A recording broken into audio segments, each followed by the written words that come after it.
Le fait d'aimer les animaux n'est pas une condition suffisante pour faire ce métier.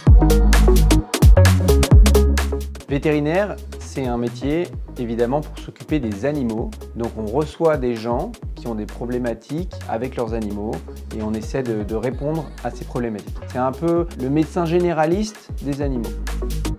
Effectivement, elle est très stressée. Ok, 5 kg, 6 liens madame.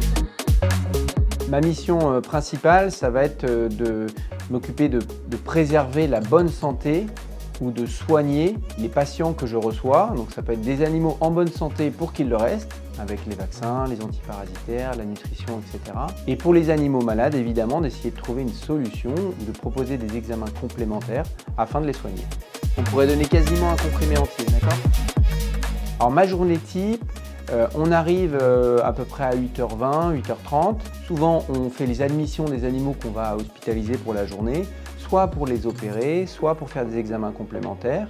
Ensuite, on prend quelques consultations et ensuite, on passe en chirurgie pour les animaux qu'on a reçus. Et ensuite, on a une pause à 12h30 et on reprend à 14h pour des consultations jusqu'à 19h environ. Dans ces journées, on peut évidemment toujours avoir des urgences qui vont un peu perturber le planning. On peut être amené à faire des chirurgies à midi, le soir ou en journée.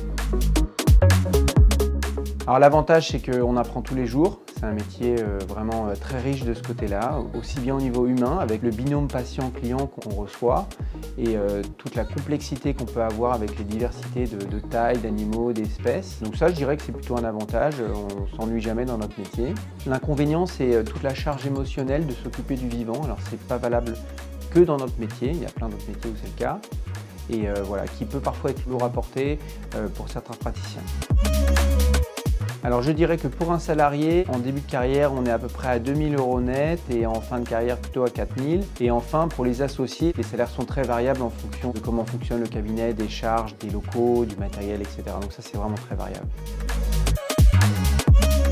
Alors pour faire le même métier que moi, déjà je dirais qu'il faut être pugnace, hein. Il faut quand même faire des études longues qui sont absolument passionnantes, ça faut être clair là-dessus.